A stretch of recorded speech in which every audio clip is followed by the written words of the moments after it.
What's up, guys? We're going to rank one of my all-time favorite franchises, the Rocky franchise. I just saw Creed 3 for a second time so I could give a fair assessment, and I'm ready to do this. So let's rank all the Rocky movies, including the Rocky 4 director's cut. Let's go.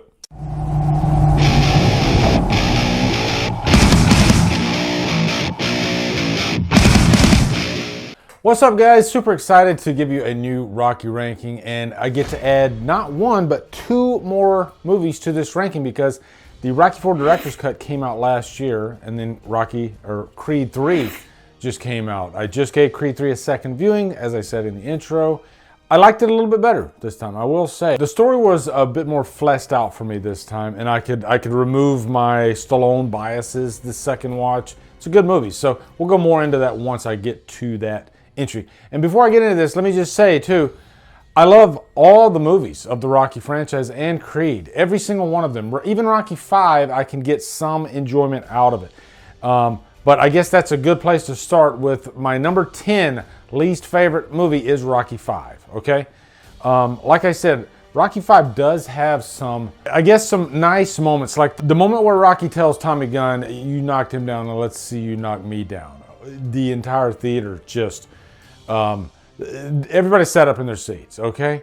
That's the best part of this movie. Obviously, the fight at the end is cool, even though I would have much rather it had been in the ring. Stallone was in prime physical condition when he did Rocky 5, so why they did that scene out in the street, I mean, it's not horrible, because Rocky, you know, he would have had to go through this whole... The story would have had to been shifted quite a bit. You know, he would have had to go through this whole training and everything. But my big problem with Rocky 5, I like that they go back to...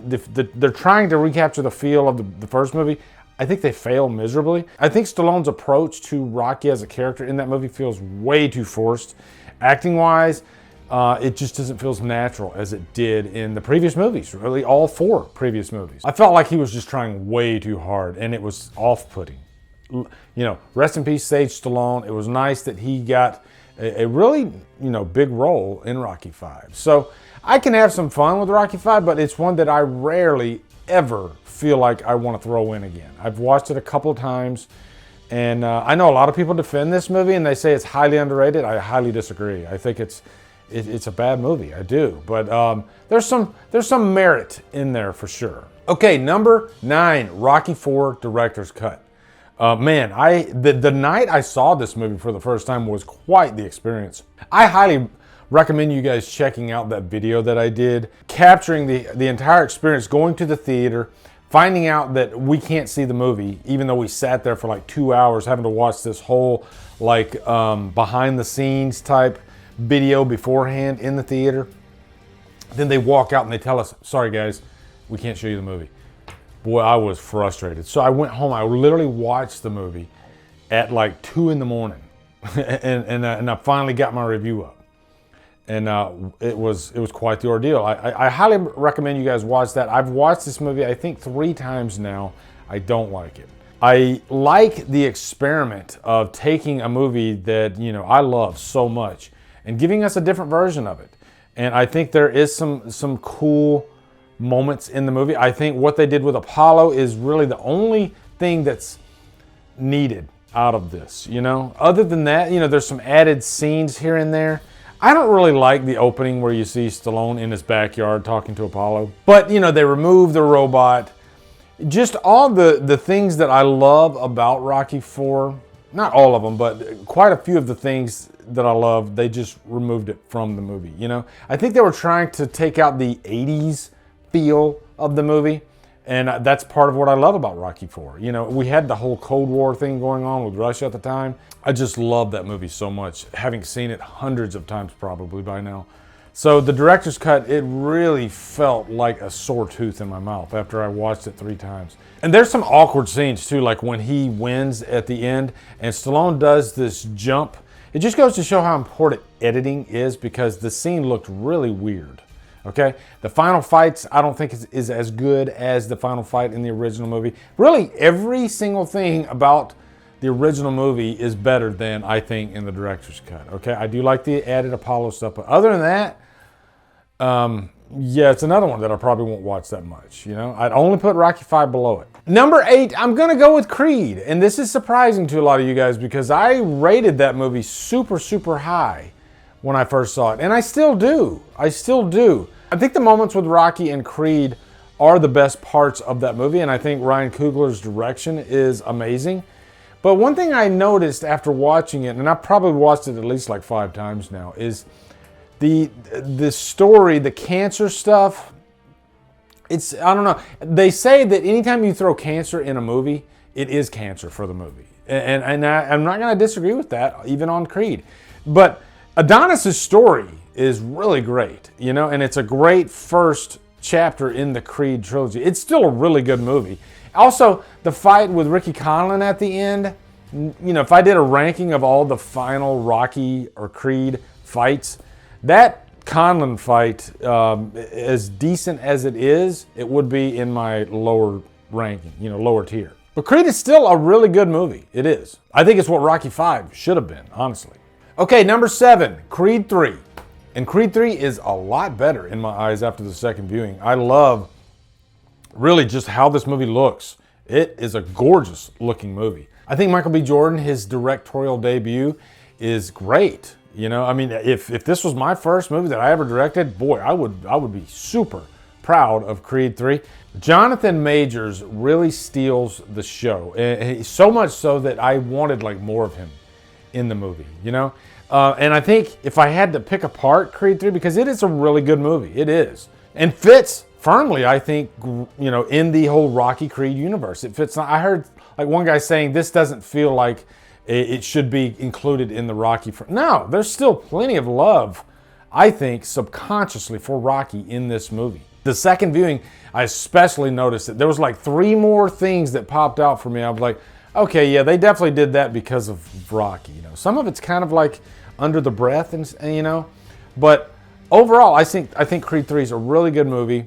I think my problem with the movie, and I guarantee it has something to do with the drama outside of it, was in the final act when Creed is having, you know, his moment of redemption. I think they could have threw in a little bit more love for Rocky as a pivotal moment in his life, even though there is some still, you know, some nice Rocky moments in there. But I think Rocky's importance to Creed as a character, I think it should have been driven home a little bit more. You know, it would have been the chef's kiss. It would have made the movie like almost perfection, and it would have moved it up this ranking quite a bit, I think. But I love the artistic elements of the final fight too.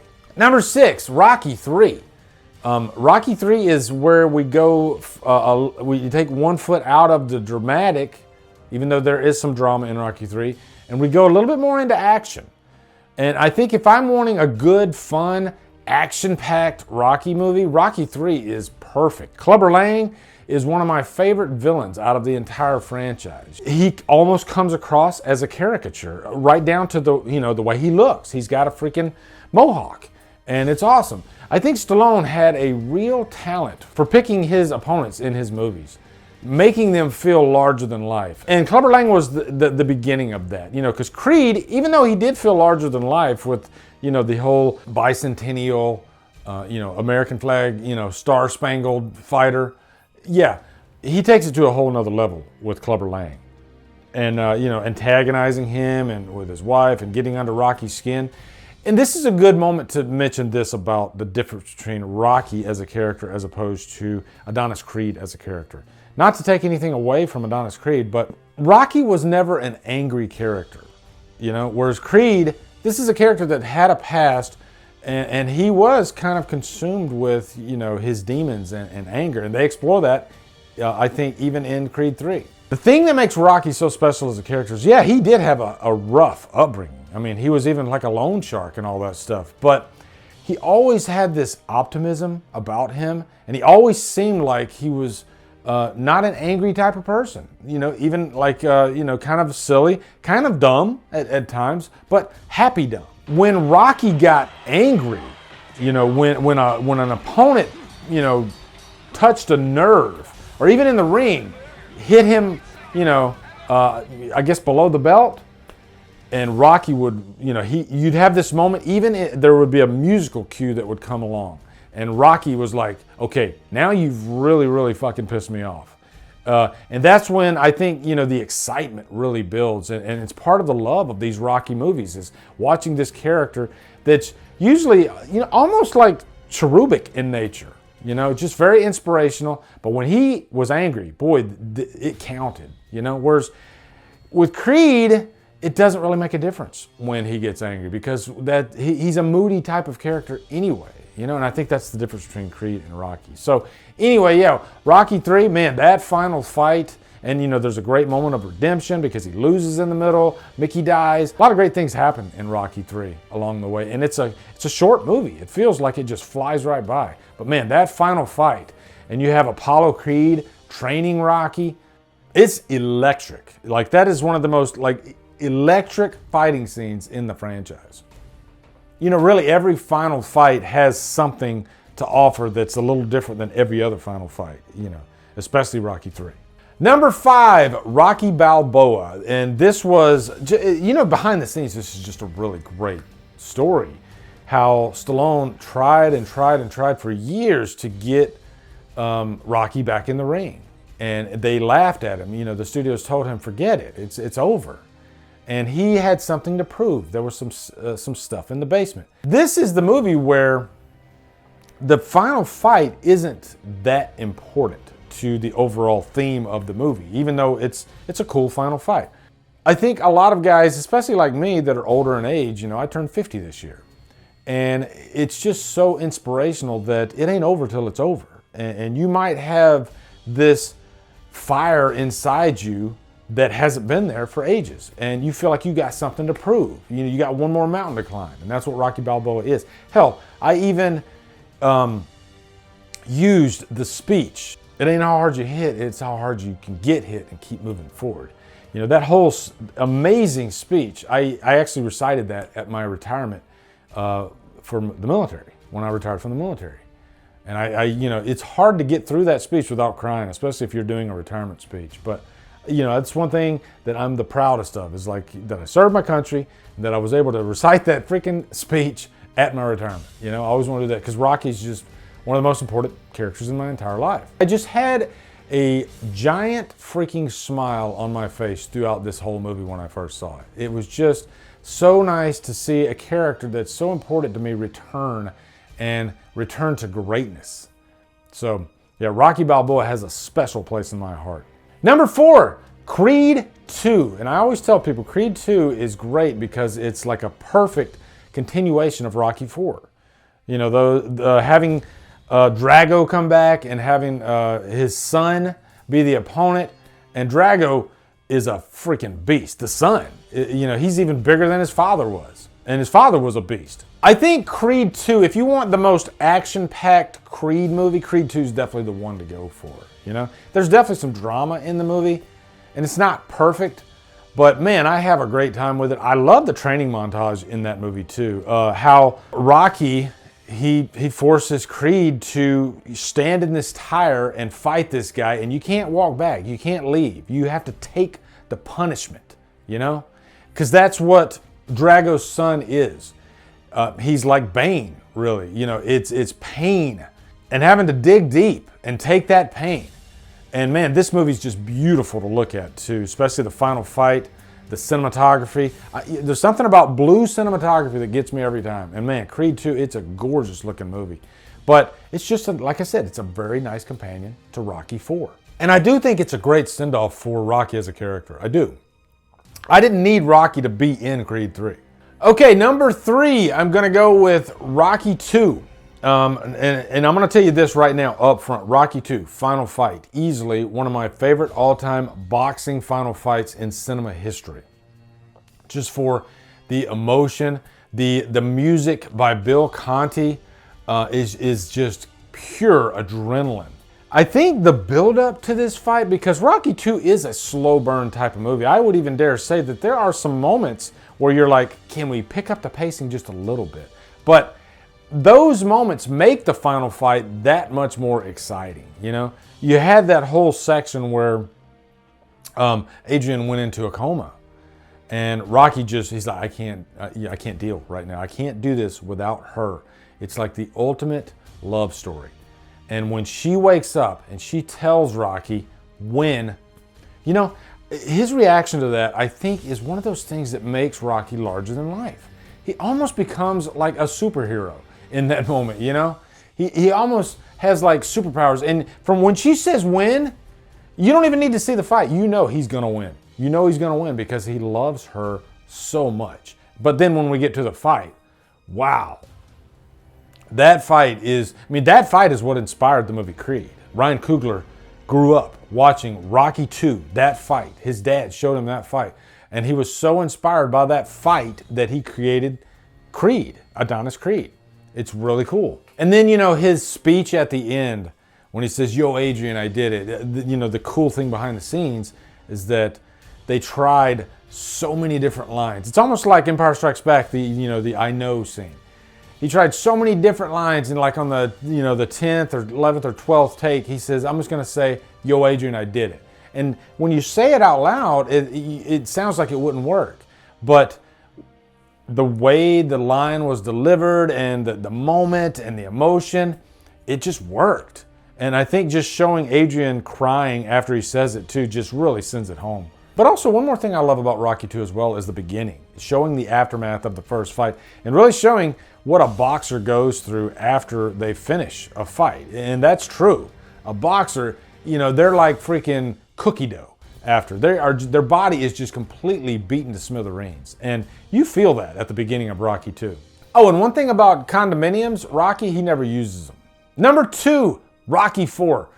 That should tell you how important editing is. I mean, Rocky IV Director's Cut is like down near the end of my freaking ranking.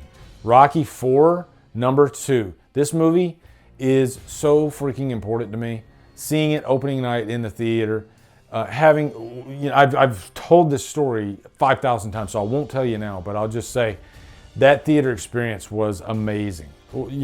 Probably one of my favorite theaters. I'll tell you, the crowd literally stood up and just cheered. Literally stood up and cheered. I've never to this day seen a crowd in a theater stand up during a final fight and cheer.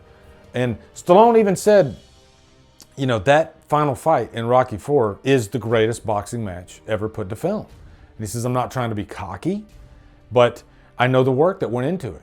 And, every single punch, every single hit, everything was just planned out. And it just is a beautifully crafted final fight. And when he picks up that Russian and throws him to the ground, it's insanity. It's insanity. And it's another one of those moments where it doesn't matter how big the opponent is. You piss off Rocky, watch out. Because, I think it's at the end of the first round when he punches Rocky and Rocky has this look in his eye. Like, you just fucked up. I don't care how big you are. It's a war now. And that's what this movie is, a war between two countries and two guys representing those countries. Rocky doesn't want to be in this situation, but here we are, and he killed his best friend. Man, I literally get chill bumps when I talk about Rocky IV and how important that movie is. And, the 2 training montages at the end when he runs up to the mountain and everything. It's got the best training montages. It's got the best final fight of the franchise. It came out at the perfect time, the mid-'80s. It's amazing, Rocky freaking IV. And the number 1 movie is Rocky. This is the movie I watched with my dad over and over in the late 70s, early 80s. And Rocky's part of my family. This movie is so important. And even Stallone will tell you that it was a miracle that this movie, in such a low budget, with such a short shooting schedule, came together. And he said at any given day, they could have easily pulled the plug. If somebody freaking looked the wrong direction, they could have pulled the plug. It was that much of a risk because this was a guy that had no, street cred whatsoever. Nobody knew who Stallone was when they first did Rocky. And he put it all on the line. Ended up giving us probably the most inspirational movie ever made. It really is. And just everybody loves that idea of giving an underdog, a guy who, he's already washed up, and giving him a chance at the title, which is a theme that they brought back in Creed 3, which I thought was really cool. And I think that's one reason, if I had to argue that Stallone should have been in Creed 3, That would have been cool to have that character give a little bit of insight on what it was like to, you know, being in that situation, going against the heavyweight champion of the world. I've always loved that about the first Rocky. Yeah, it's probably the greatest love story ever told. You know, Stallone will tell you that. But it also has a really cool idea, you know, taking that, you know, from Chuck Wepner fighting Muhammad Ali. You know, washed up bum. Nobody knows who the guy is, but he freaking knocked out Muhammad Ali. That idea, if that never happened, we would have never gotten Rocky. So it's so cool. But also, you know, he goes the distance. That's all he wanted to do. He didn't really care about winning the fight, which he didn't. You know, which is another thing. Anytime you have these boxing movies, usually it's a happy ending.